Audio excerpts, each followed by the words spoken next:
Hello दोस्तों, स्वागत है आपका आपके अपने यूट्यूब चैनल नीट चैम में।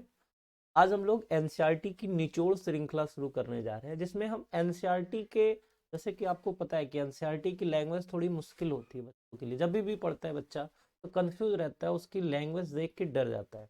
तो हमने क्या किया है कि एनसीईआरटी के जो की पॉइंट्स हैं, जहाँ से क्वेश्चन फ्रेम होते हैं एग्जाम में और जहाँ से क्वेश्चन पूछे जाने की संभावना होती है, तो उनके लिए हम लोगों ने ना उस पार्ट को अंडरलाइन कर लिया है और उतने ही पार्ट को एक्सप्लेन करेंगे। फिर उस कॉन्सेप्ट को सीखने के बाद उस पे बेस्ड कैसे एमसीक्यू क्वेश्चन आएंगे आपके एग्जाम में, उसके भी हम लोगों ने प्रैक्टिस की है। तो पहले हम लोग थियोरी पार्ट पढ़ेंगे, फिर उसके बाद एमसीक्यू इसी में करेंगे विद टाइमर, जिससे आपके कॉन्सेप्ट की जो क्लियरिटी होगी वो बहुत ही अच्छे लेवल की हो जाएगी और आपको लगेगा कि एनसीईआरटी में आपका धीरे धीरे कॉन्फिडेंस आता जाएगा। तो जैसे आप देखेंगे, क्लास 11 का ये चैप्टर थर्ड है। ठीक है, तो क्लास 11 का ये चैप्टर थर्ड है। चैप्टर का नाम है मोशन इन स्ट्रेट लाइन। आपको पता है ये पेज नंबर 39 है, आप चाहे तो अपनी बुक में देख सकते हैं। तो आप देखेंगे कि यहाँ पे इसने इंट्रोडक्शन में दिया है कि मोशन क्या है, मोशन सब चीज़ों में कॉमन है, यूनिवर्स में। ये सब आपके काम की चीज़ें नहीं है, आप चाहे तो इसे स्किप कर सकते हैं। यहाँ से थोड़ा सा एक लाइन ये इंपॉर्टेंट हो सकती है आपकी, इंपॉर्टेंट नहीं बट आगे कनेक्ट करने के लिए चीजों को आपको ये लाइन को समझना होगा कि मोशन क्या है। देखिए, मोशन हम किसे बोलेंगे, कोई ऑब्जेक्ट कैसे बोलेंगे कि मोशन में है या रेस्ट में। तो देखिए इन्होंने लिखा है कि अगर किसी ऑब्जेक्ट की पोजीशन चेंज हो रही है, motion is change in position of an object with time. अगर किसी ऑब्जेक्ट की पोजीशन चेंज हो रही है, ध्यान से समझिएगा, किसी ऑब्जेक्ट की पोजीशन चेंज हो रही है किसके टाइम के साथ, तो उसे बोलेंगे हम कि मोशन में है, अदरवाइज मोशन में नहीं है। जैसे मैं आपसे एग्जांपल पूछूं कि आपके घर का फैन, आपके घर में टंगी हुई बल्ब, या अदर कोई एग्जांपल, क्या वो मोशन में है या रेस्ट में? तो आप बोलोगे रेस्ट में। क्यों? क्योंकि टाइम बदला लेकिन उसकी पोजीशन नहीं बदली, जहां है वो वहीं रहा। तो ये एक लाइन कनेक्ट करने के लिए हुई, जहां से हमने मोशन के बारे में समझा। अब हमको ये इस लाइन से क्वेश्चन तो नहीं पूछेगा, हाँ एक छोटे एग्जाम में ये क्वेश्चन जरूर पूछ सकता है, व्हाट इज रेक्टिलिनियर मोशन, जो अंडरलाइन पार्ट है। तो इसमें आप देखिए क्या लिखा है, the study of motion of object along a straight line. अब देखो, अभी हमने मोशन को डिफाइन किया कि मोशन क्या है, तो मोशन समझ में आ गया कि भाई किसी ऑब्जेक्ट की पोजीशन टाइम के साथ चेंज हो रही है। अब अगर किसी ऑब्जेक्ट की पोजीशन टाइम के साथ चेंज हो रही हो, लेकिन कैसी? लीनियरली। कैसी? लीनियरली या एक स्ट्रेट लाइन के अलोंग, तो उसे हम बोलेंगे रेक्टिलिनियर मोशन। नाम में ही छुपा है, देखो लीनियर, लीनियर छुपा है ना वर्ड। तो लीनियर का मतलब ही होता है लाइन। तो अगर किसी पार्टिकल की पोजीशन स्ट्रेट लाइन के अलोंग चेंज हो रही है, तो उसे हम बोलेंगे रेक्टिलिनियर मोशन। तो इस पेज में, पेज नंबर 39 में केवल दो काम की बात है। पहली चीज, मोशन क्या है? तो मोशन हमने पढ़ा कि किसी ऑब्जेक्ट की पोजीशन टाइम के साथ अगर चेंज हो रही है, तो उसे बोलेंगे हैं कि वो मोशन में है। फिर उसके बाद हमने पढ़ा कि what is rectilinear motion. Rectilinear motion क्या है? मोशन की स्टडी, ऐसे ऑब्जेक्ट के मोशन की स्टडी जो स्ट्रेट लाइन के अलोंग चेंज हो रही है, उसे हम बोलेंगे रेक्टिलिनियर मोशन। तो पेज नंबर 39 में बस दो लाइन पढ़ लिया हमने और ये पेज नंबर 39 खत्म। इस पे बेस्ड कैसे क्वेश्चन आएंगे आपके एग्जाम में वो भी है, लेकिन पहले थियरी पार्ट फिर एमसीक्यू पार्ट। तो चलिए अब हम लोग नेक्स्ट पेज पे चलते हैं। देखिए पेज नंबर 40 पे आपके काम की क्या बातें हैं। जैसे देखिए, पेज नंबर 40 पे सबसे काम की बात ये है, जैसे ये, अगर मैं आपसे पूछूं जैसे रेफरेंस पॉइंट, रेफरेंस पॉइंट को समझने के लिए एक एग्जांपल लेते हैं। मैं आपसे पूछूं यहाँ से यहाँ से नहीं, मैं आपसे केवल सिंपली पूछ लूं कि लखनऊ की डिस्टेंस बताओ, तो कोई कहेगा 50 किलोमीटर, कोई कहेगा 60 किलोमीटर। हो सकता है कोई ये कहे क्या बेवकूफ़ी वाला सवाल है, सबके आंसर डिफरेंट होंगे। तो मैं आपको बता दूं, ना तो ये हमारा सवाल करेक्ट है ना ही जवाब। क्यों? क्योंकि लेकिन अगर मैं आपसे पूछता कि फैजाबाद से लखनऊ की डिस्टेंस बताओ, कहाँ से? फैजाबाद से लखनऊ की डिस्टेंस, तो हमारा आंसर भी सर्टेन हो जाता। तो किसी ऑब्जेक्ट की पोजीशन चेंज होगी तो मोशन बोलेंगे, लेकिन वो पोजीशन जो है हम कहाँ से ले रहे हैं, उसे हम बोलेंगे रेफरेंस पॉइंट। क्या बोलेंगे? Reference point. ध्यान से समझिएगा। अब हमारे कन्विंस के लिए जो हम लोगों को स्टडी करना है, तो हमारे पास तीन एक्सिस होते हैं। कौन कौन से? एक्स एक्सिस, वाई एक्सिस और जेड एक्सिस। और इन तीनों का जो इंटरसेक्शन पॉइंट होता है, दिस इज कॉल्ड ओरिजिन। क्या कहलाता है ये? ओरिजिन। तो इसी ओरिजिन को हम बोलते हैं रेफरेंस पॉइंट। तो वही लिखा है, रेफरेंस पॉइंट क्या है, जरा डेफिनेशन पढ़िए। The point of intersection of these three axis. ये तीनों एक्सिस कौन कौन सी? यहाँ लिखा ना, दीज थ्री एक्सिस, मतलब X axis, Y axis and Z axis. तो इनका जो इंटरसेक्शन है उसे हम क्या बोलते हैं, ओरिजिन ओ, और उसी को हम क्या मानते हैं, रेफरेंस पॉइंट। समझ में आ गई बात। तो रेफरेंस पॉइंट क्या है, बेसिकली ओरिजिन। किसका ओरिजिन, एक्सिस का। कौन सा axis, X axis, Y axis, Z axis का जो ओरिजिन है वही कहलाएगा हमारा रेफरेंस पॉइंट। समझ में आ गई बात। रेफरेंस पॉइंट क्या है। अब यहां से रेफरेंस पॉइंट के बाद एक और काम की बात, फ्रेम ऑफ रेफरेंस। अब देखो ध्यान से, इसी कोऑर्डिनेट सिस्टम में अगर हम एक क्लॉक को कॉन्स्टिट्यूट कर दे, मतलब यहां से हम मोशन को ऑब्जर्व करना स्टार्ट कर दे, तो इसे बोलेंगे हम फ्रेम ऑफ रेफरेंस। तो दो पॉइंट काम के निकले अपने पास, reference point and frame of reference. Reference point क्या है, basically origin of axis, X axis, Y axis और जेड एक्सिस का जो ओरिजिन होता है वो कहलाता है रेफरेंस पॉइंट। और अगर इसी कोऑर्डिनेट सिस्टम के साथ हम क्लॉक कॉन्स्टिट्यूट कर दें तो वो कहलाता है हमारा फ्रेम ऑफ रेफरेंस। समझ में आ गई बात। वो क्या कहलाता है, frame of reference.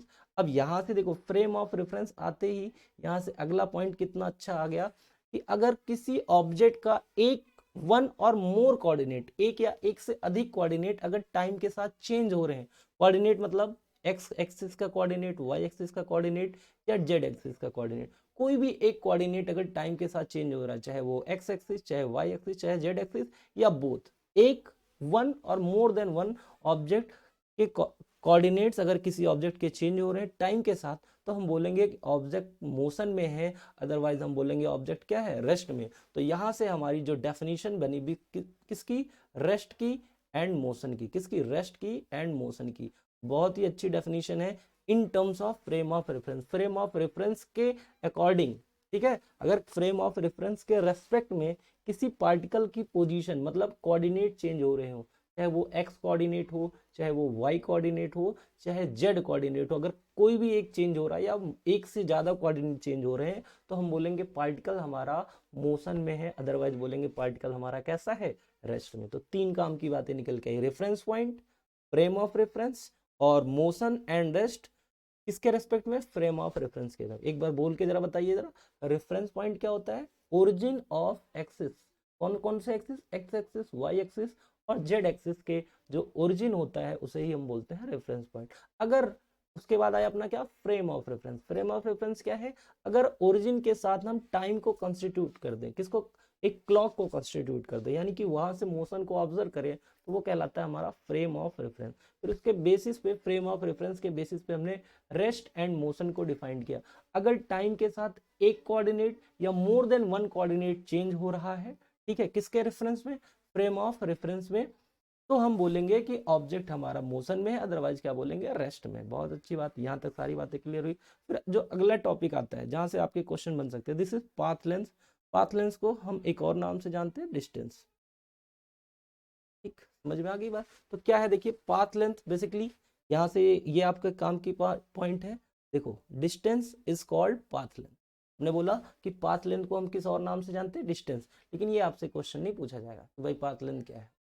Path length को आप ऐसे यहाँ पे एक्सप्लेन भी कर सकते हैं कि कोई मोशन है, मान लो कोई पार्टिकल ने ओ से चलना शुरू किया, यहाँ पे पहुंच गया, तो इसने कितनी डिस्टेंस कवर की, देखो 40 यहाँ 40 यहाँ, तो 80 metre. This is the path length और this is also called distance. अगर कोई पार्टिकल ओ से क्यू चला जाए, कहाँ चला जाए, क्यू, तो कितनी डिस्टेंस गया, देखो लिखा है 240। यही पाथ लेंथ है और यही हमारी डिस्टेंस है। अगर हम कह दें डायरेक्ट ओ से क्यू गया और फिर क्यू से गया पी, तो कितनी पाथ लेंथ आ गई, 360। ठीक है, अगर मैं केवल कहूँ कि पार्टिकल क्यू से पी जा रहा है, तो पाथ लेंथ कितनी है भाई, अब की बार 360 नहीं बोलोगे, तो देखो 240 से स्टार्ट हुआ, 360 पे गया, तो यहां से यहां की लेंथ चाहिए, दैट इज 120। समझ में आ गई बात। तो पाथ लेंथ, आई होप आपको समझ में आ गया होगा, पाथ लेंथ यानी कि डिस्टेंस। अब क्वेश्चन आता है यहां से एक एमसीक्यू कि पाथ लेंथ कैसी क्वांटिटी है। तो path length is a scalar quantity. Path length कैसी क्वांटिटी है, स्केलर क्वांटिटी है। स्केलर क्वांटिटी क्या होते हैं, क्वेश्चन उठता है कि सर ये स्केलर क्वांटिटी क्या होती है, क्योंकि हमने तो आगे पढ़ा नहीं है। तो स्केलर क्वांटिटी वो क्वांटिटीज होते हैं जिनमें केवल और केवल मैग्नीट्यूड होता है, डायरेक्शन नहीं होती। यही पॉइंट यहाँ पे लिखा गया है कि path length is a scalar quantity. और स्केलर क्वांटिटी क्या है, quantity that has magnitude only, जिसमें केवल और केवल मैग्नीट्यूड हो, डायरेक्शन नहीं हो। इसकी डिटेल चर्चा हम लोग चैप्टर 4 में करेंगे, मोशन इन प्लेन में। समझ में आ गई बात। तो पाथ लेंथ बोले तो डिस्टेंस, डिस्टेंस मतलब डिस्टेंस कैसी क्वांटिटी है? स्केलर। अब क्वेश्चन उठता है कि स्केलर क्वांटिटी क्या होती है? जिनमें केवल मैग्नीट्यूड। अब क्वेश्चन उठता है ये मैग्नीट्यूड क्या है सर, हम तो जान ही नहीं पा रहे हैं। तो चलिए जरा मैग्नीट्यूड की चर्चा कर लेते हैं। पहले इतने पार्ट को मैं इरेज कर देता हूँ। आई होप यहाँ तक आपको बातें समझ में आ रही हैं। थ्योरी पार्ट पे पहले कमांड करने के बाद जब हम एमसीक्यू पे जाएंगे तो आपको बहुत अच्छा लगेगा। चलिए आइए जरा। देखिए अब जरा मैग्नीट्यूड की चर्चा कर देते, क्योंकि ये इन शॉर्ट टर्म है। जैसे मैं आपसे बोलूं कि आपको दुकान पे जाना है और दुकान पे जाके बोलो कि मुझे एक चीनी दे दो, क्या वो दुकानदार चीनी दे देगा? नहीं देगा, बोलेगा या पागल हो गए, एक चीनी कैसे दे। आप तेल लेने जाओ, बोलो कि मुझे फॉर्चून की दुकान पे तेल लेने जाओ, मुझे बोलो कि 2 तेल चाहिए, देगा वो? नहीं देगा। क्यों? क्योंकि आप उसकी करेक्ट इन्फॉर्मेशन नहीं दे रहे हैं। नंबर के साथ कुछ तो मिस हो रहा है। जैसे चीनी लेने जाते हो तो लास्ट में बोल देते हो 1 kg चीनी दे दीजिए, 1 लीटर या 2 लीटर बोलते हो ना। तो आप देखो क्या डिफाइन करो, this is number, this is unit. ये क्या है? नंबर। ये क्या है? यूनिट। तो इन्हीं का कंबाइन फॉर्म कहलाता है हमारा मैग्नीट्यूड। समझ में आ गई बात? Combine form number plus unit. फिर से बोलिए, नंबर प्लस यूनिट क्या कहलाती है? हमारी मैग्नीट्यूड। तो समझ में आ गई बात? तो वेक्टर क्वांटिटी नहीं है ये। कैसी क्वांटिटी है? Scalar quantity. डिस्टेंस यानी कि पाथ लेंथ कैसी क्वांटिटी है? Scalar quantity. स्केलर क्वांटिटी क्या होते हैं? जिनमें केवल मैग्नीट्यूड हो। मैग्नीट्यूड बोले तो, मैग्नीट्यूड बोले तो नंबर प्लस यूनिट। समझ में आ गई बात? उसके जस्ट बाद इसी डिस्टेंस का वेक्टर फॉर्म यानी डिस्प्लेसमेंट। डिस्प्लेसमेंट क्या है? देखिए आप इसको बोल सकते हैं मिनिमम पाथ लेंथ। क्या बोल सकते हैं? मिनिमम पाथ लेंथ हमारा क्या कहलाता है? डिस्प्लेसमेंट। ठीक है। अब यहाँ पे देखिए आपके काम की जो बात है वो क्या है? Displacement has both magnitude and direction. देखो पाथ लेंथ यानी डिस्टेंस के पास केवल क्या था? मैग्नीट्यूड। इसके पास क्या है? मैग्नीट्यूड भी है एंड डायरेक्शन भी है। और ऐसी क्वांटिटीज को हम बोलते हैं वेक्टर, जिसकी ज्यादा चर्चा किस चैप्टर में होगी? अगले चैप्टर, चैप्टर नंबर 4 में। समझ में आ गई बात? तो यहाँ से हमारे काम की कितनी बातें निकल के आई? पाथ लेंथ यानी डिस्टेंस कैसी क्वांटिटी है? स्केलर। डिस्प्लेसमेंट कैसी क्वांटिटी है? वेक्टर। अब ये एक और पार्ट जहां से एमसीक्यू फ्रेम होता है कि इन वन डायमेंशनल मोशन, इसी को हम मोशन इन स्ट्रेट लाइन को हम बोलते हैं वन डायमेंशनल मोशन। ठीक है। अब ये वन डायमेंशनल मोशन क्या है? वन डायमेंशनल मोशन ऐसे मोशंस होते हैं जिनमें केवल 2 डायरेक्शन पॉसिबल होती है। जिनमें केवल 2 डायरेक्शन पॉसिबल होती है, या तो बैकवर्ड या तो फॉरवर्ड। ये देखिए जरा, ये ओरिजिन मान लिया तो इधर बैकवर्ड इधर फॉरवर्ड, ठीक। या फिर टॉप बॉटम, या तो अप या तो डाउन। ठीक है, 2 ही डायरेक्शन पॉसिबल है, या तो 2 ही डायरेक्शन। तो वन डायमेंशनल मोशंस क्या होते हैं? जिनमें केवल और केवल 2 डायरेक्शन पॉसिबल हो, backward and forward, upward and downward, 2 he direction. तो अब इस पेज से, पेज नंबर 40 से हमारे काम की बातें क्या निकल के आई? एक बार एक क्विक रिवीजन। पहला, रेफरेंस पॉइंट। रेफरेंस पॉइंट क्या होता है? Basically origin of axis. Frame of reference क्या होता है? अगर रेफरेंस पॉइंट में हम क्लॉक को कंस्टिट्यूट कर दे तो वो हो जाता है फ्रेम ऑफ रेफरेंस। अगर फ्रेम ऑफ रेफरेंस के रेस्पेक्ट में किसी ऑब्जेक्ट की पोजीशन टाइम के अकॉर्डिंग चेंज हो रही है तो हम बोलेंगे पार्टिकल मोशन में है, अदरवाइज बोलेंगे पार्टिकल रेस्ट में है। आप ध्यान से पढ़ेंगे तो यही सारी चीजें आपको याद हो जाएंगी। फिर उसके बाद हम लोग पढ़ते हैं पाथ लेंथ। पाथ लेंथ बोले तो डिस्टेंस जिसमें केवल और केवल मैग्नीट्यूड होता है। ध्यान से सुनिए, जिसमें केवल और केवल मैग्नीट्यूड होता है, कोई डायरेक्शन नहीं होती, उन्हें हम बोलते हैं पाथ लेंथ यानी कि डिस्टेंस। और ऐसी क्वांटिटीज कहलाती हैं स्केलर क्वांटिटी। तो पाथ लेंथ यानी डिस्टेंस कैसी क्वांटिटी है? स्केलर है। डिस्प्लेसमेंट कैसी क्वांटिटी है? वेक्टर क्वांटिटी है। क्यों? क्योंकि इसमें मैग्नीट्यूड भी होता है और डायरेक्शन भी होती है। अब हम लोग बढ़ते हैं नेक्स्ट स्लाइड पे, पेज नंबर 41। पेज नंबर 41 पे हम लोग कुछ इंपॉर्टेंट पॉइंट्स का डिस्कशन करते हैं। जैसे ये इंपॉर्टेंट पॉइंट एमसीक्यू के लिए बहुत ही इंपॉर्टेंट है। क्या है? The magnitude of displacement may और may not be equal to path length. समझिएगा इस पॉइंट को। जो डिस्प्लेसमेंट है, जैसे मान लो हमारा कोई पार्टिकल है, वो ए से गया, ओ से गया बी, ये मैंने इसी पे समझा दिया। फिर बी से गया सी, ठीक है, समझिएगा ध्यान से। फिर सी से रिटर्न हो गया बी की तरफ। अब देखो पहले केस में जब पार्टिकल ओ से गया बी तो किस रास्ते गया? इस रास्ते गया। तो पाथ लेंथ कितना आ गया भाई? 20। कितना आ गया पाथ लेंथ? 20। अब बी से फिर पहुंच गया सी पे, ओ से होते हुए बी पे गया, फिर बी से गया सी पे, तो अब जो पाथ लेंथ आया 40। अब पाथ लेंथ भी यही है, मिनिमम पाथ लेंथ भी यही है। मतलब अगर हमारा पार्टिकल O से B गया, फिर O से गया C, तो देख रहे हैं कि डिस्टेंस हमारी कितनी है 20 पाथ लेंथ, और मिनिमम पाथ लेंथ भी यही है, डिस्प्लेसमेंट भी 20। O से पार्टिकल जाए C, तो पार्टिकल की डिस्टेंस भी 40 और डिस्प्लेसमेंट भी 40। लेकिन पार्टिकल O से जाए B, फिर B से जाए C, फिर वापस आ जाए B पे, तो अब देखो डिस्टेंस कितनी हुई, देखो O से गया B 20, फिर B से गया C 40, तो O से B फिर B से C 40 गया, और फिर वापस आया 20, तो डिस्टेंस तो हो गई 60, पर डिस्प्लेसमेंट 60 नहीं होगा। डिस्प्लेसमेंट कैसे निकालते हैं, इनिशियल से फाइनल पोजीशन, कैसी, इनिशियल पोजीशन से फाइनल पोजीशन को कर देना। एक सेकंड कलर बदल देता हूँ।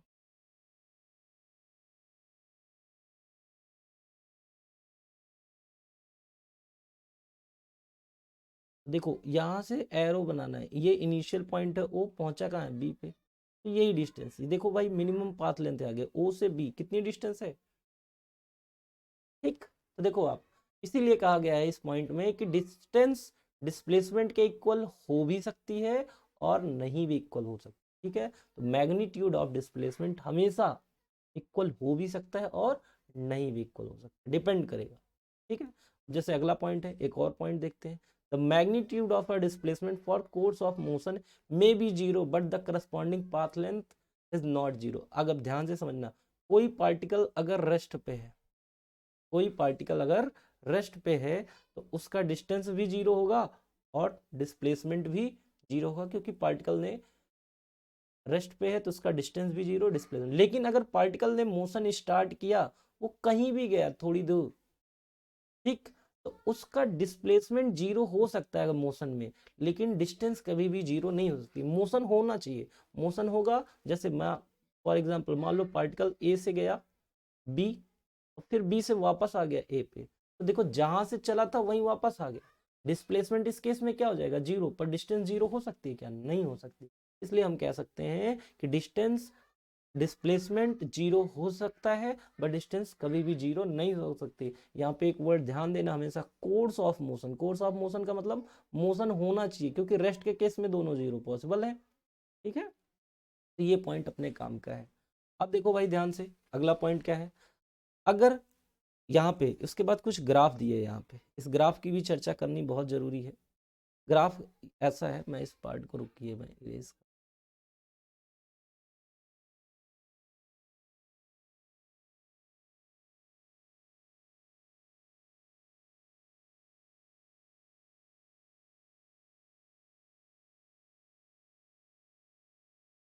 जैसे मान लीजिए कि कोई पार्टिकल जब मोशन स्टार्ट हुआ 0 सेकंड पे, तो भी पार्टिकल 40 मीटर पे है।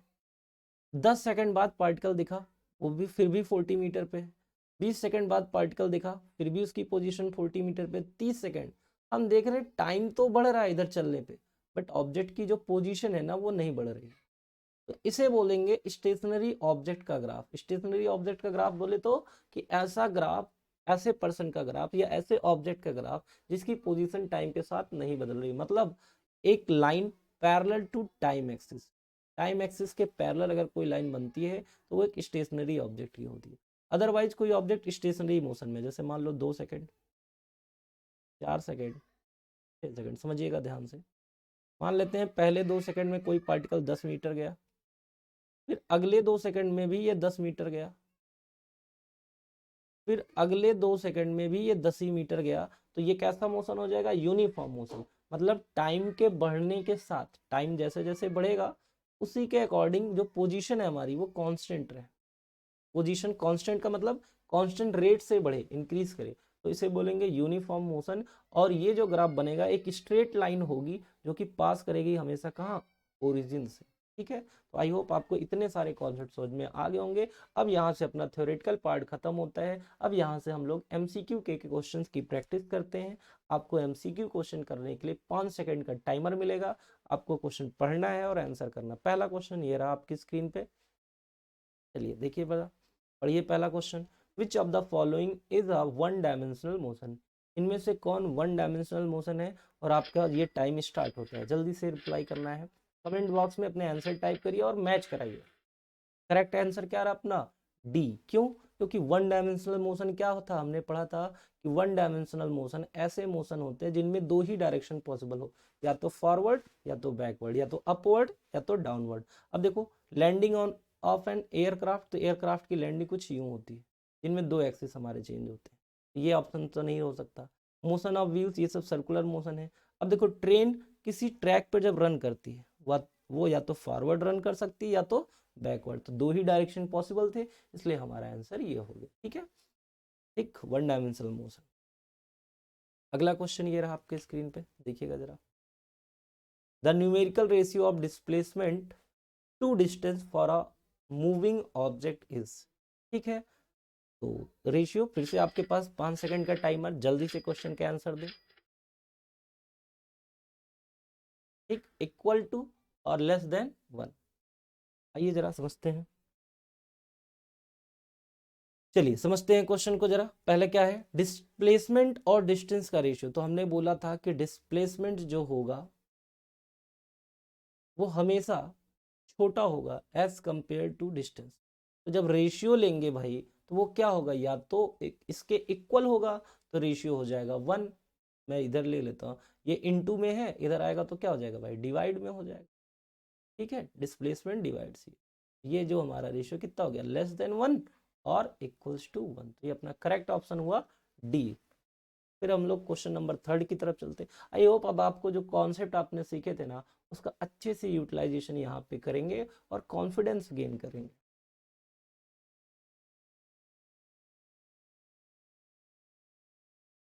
चलिए, which of the following can be zero when a particle is motion for some time.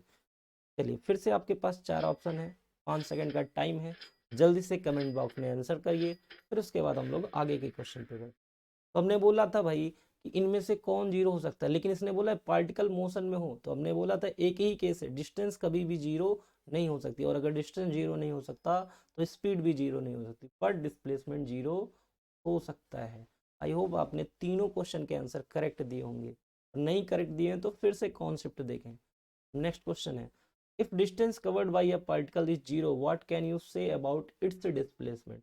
अगर डिस्टेंस जीरो है तो क्या डिस्प्लेसमेंट होगा जीरो या नहीं होगा, ये आपके ऑप्शन। फिर से 5 सेकंड का टाइमर और आपके ऑप्शन जल्दी से कमेंट बॉक्स में बताइए।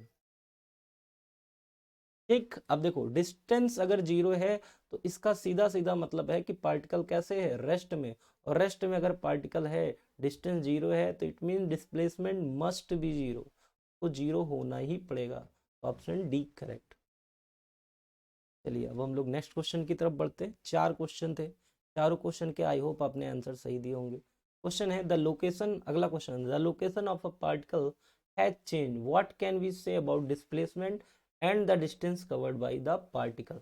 देखो किसी पार्टिकल की लोकेशन चेंज हो गई, लोकेशन चेंज होने का मतलब अभी यहाँ था फिर कहीं यहाँ चला गया, तो इसमें क्या आप कह सकते हैं। फिर से आपके पास ऑप्शन है,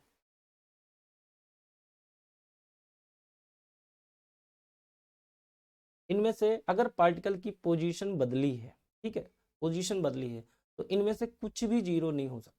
क्यों, क्योंकि उसमें डिस्टेंस भी आ जाएगी और डिस्प्लेसमेंट भी आ जाएगा। चलिए नेक्स्ट क्वेश्चन, जल्दी जल्दी क्वेश्चन करते हैं भाई, कॉन्सेप्ट आप रिवाइज करेंगे आपको सब बात समझ में। The displacement of a body is zero then distance is, the distance covered is, क्या होगा बोले भाई। फिर से क्वेश्चन रिपीट नहीं है वो पिछला क्वेश्चन आप सोच रहे हो, ठीक है, क्या होगा, मे और मे नॉट बी जीरो। किसी पार्टिकल की अगर डिस्प्लेसमेंट जीरो है तो इसका कतई मतलब नहीं कि डिस्टेंस जीरो। क्यों, क्योंकि हो सकता है पार्टिकल जहां से चला हो वापस वहीं पे घूम के आ गया हो, इस रास्ते गया हो फिर वापस इसी रास्ते आ गया हो, तो इस केस में डिस्प्लेसमेंट तो जीरो हो सकता है, बट डिस्टेंस जीरो हो भी सकती है, नहीं भी। अब आपके मन में क्वेश्चन होगा कैसे हो सकती है, हो सकता है पार्टिकल रेस्ट पे हो तो डिस्टेंस भी जीरो हो जाएगा डिस्प्लेसमेंट में, फिर अगर पार्टिकल कहीं से और आ गया तो इसलिए may be zero may not B zero. चलिए क्वेश्चन नंबर 7 है आपकी स्क्रीन पे, जल्दी जल्दी करते हैं क्वेश्चन। फिर से क्वेश्चन पढ़िए और 5 सेकंड का टाइमर है। क्वेश्चन है, a body is moving along a straight line path with constant velocity. अगर कांस्टेंट वेलोसिटी से कोई बॉडी मूव कर रही है तो at an instant of time the distance travel by it is S and its displacement is D. और उसके बाद किसी टाइम पे डिस्टेंस ट्रेवल्ड एस है और ये डी है, तो इनमें से कौन सा ऑप्शन करेक्ट होगा? 5 सेकंड का टाइमर है आपके पास, जल्दी से टाइप करें आंसर। चाहे आप वीडियो लाइव देखें या ना देखें, आंसर आप हमेशा नीचे टाइप करें, ठीक है। तो क्या हो जाएगा भाई? बोथ मे बी जीरो, इनमें से कुछ भी जीरो हो सकता है। स्ट्रेट लाइन पे अगर कांस्टेंट वेलोसिटी से चल रहा है, ये कुछ भी हो सकता है। आई होप आप लोग अगले क्वेश्चन की तरफ बढ़ते हैं।